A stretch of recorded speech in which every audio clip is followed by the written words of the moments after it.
Hello hello doctor Rastogi, आपने ही lunch packet के लिए फ़ोन किया था। मैं ये MIG 19 के सामने खड़ा हूँ। आप कहाँ पर हैं?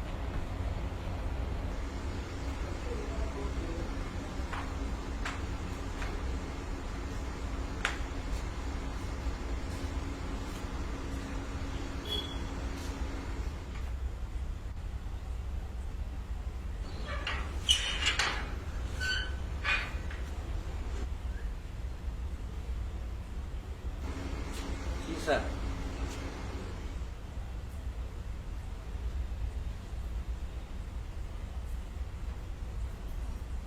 डॉक्टर रस्तोगी, जी।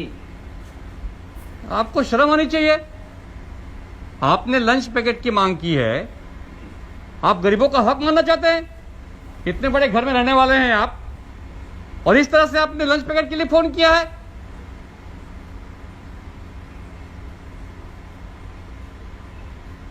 आप जैसे अमीर अगर गरीबों का खाना खाएंगे तो गरीब क्या खाएंगे? शर्म आनी चाहिए आपको। मेरा तो यहां आना व्यर्थ हो गया है। साहब, ये शर्म ही तो है जो मुझे आज यहां तक ले आई। सर्विस लगते ही शर्म के मारे मैंने ये मकान बनवा लिया। इसके लिए बैंक से लोन लिया। आधी से अधिक तनख्वाह तो बैंक का लोन पटाने में चली जाती है। बाकी के बचे आधे बच्चों की परवरिश और पढ़ाई में निकल जाती है। रिटायरमेंट के बाद पेंशन है ही नहीं। घर का आधा हिस्सा मैंने किराए पर उठा रखा। इस कोरोना और लॉकडाउन की वजह से किराया भी नहीं मिल रहा। साहब, नौकरी न होने की वजह से बेरोजगार बेटे को मिली हुई प्राइवेट फंड और पैसों से उसे बिजनेस चालू करवा दिया। साहब, वो जो कमाता उसे बिजनेस आगे बढ़ाने में उसी में ही लगा देता। साहब, बचत तो हुई ही नहीं। अब तो पिछले 25 दिनों से दुकानदारी भी ठप है। साहब,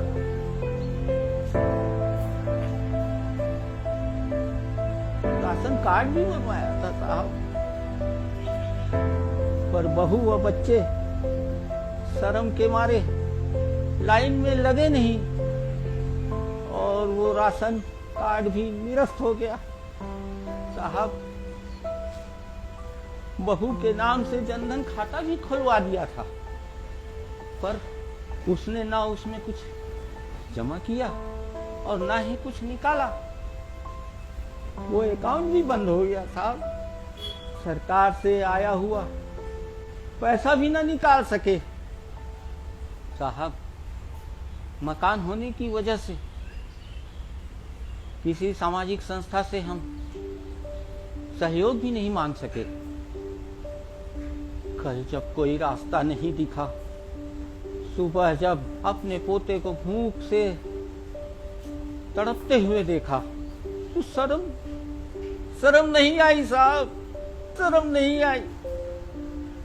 सिर्फ आंखों में आंसू आ गए। पोते को देख देख कर आंखों में आंसू आ गए। मैंने अपने इन्हीं कांपते हाथों से डायल 112 से आपको बुलवा लिया। साहब, आपको बुलवा लिया।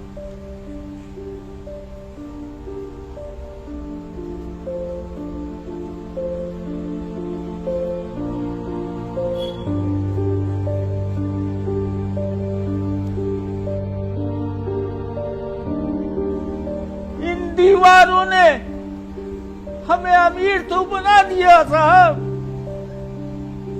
पर अंदर से खोखला कर दिया। मजदूरी तो कर नहीं सकते, आमदनी इतनी हुई नहीं कि बैंक में कुछ जोड़ लेते, और बैठकर आराम से खा सकते। आप ही बताएं, ऐसे में मैं करता तो क्या करता साहब, क्या करता। नाती की तड़प मुझसे देखी नहीं गई साहब, देखी नहीं गई। करता भी तो क्या करता। इस देश में अमीरों की सेवाएं बंद होती नहीं, मौका मिलते ही सरकार गरीबों की सेवा में लग जाती है। बस एक मिडिल क्लास ही तो है जो ना सेवा दे सकता ना सेवा ले सकता। सुनो, आते वक्त घर के लिए राशन लेते आना।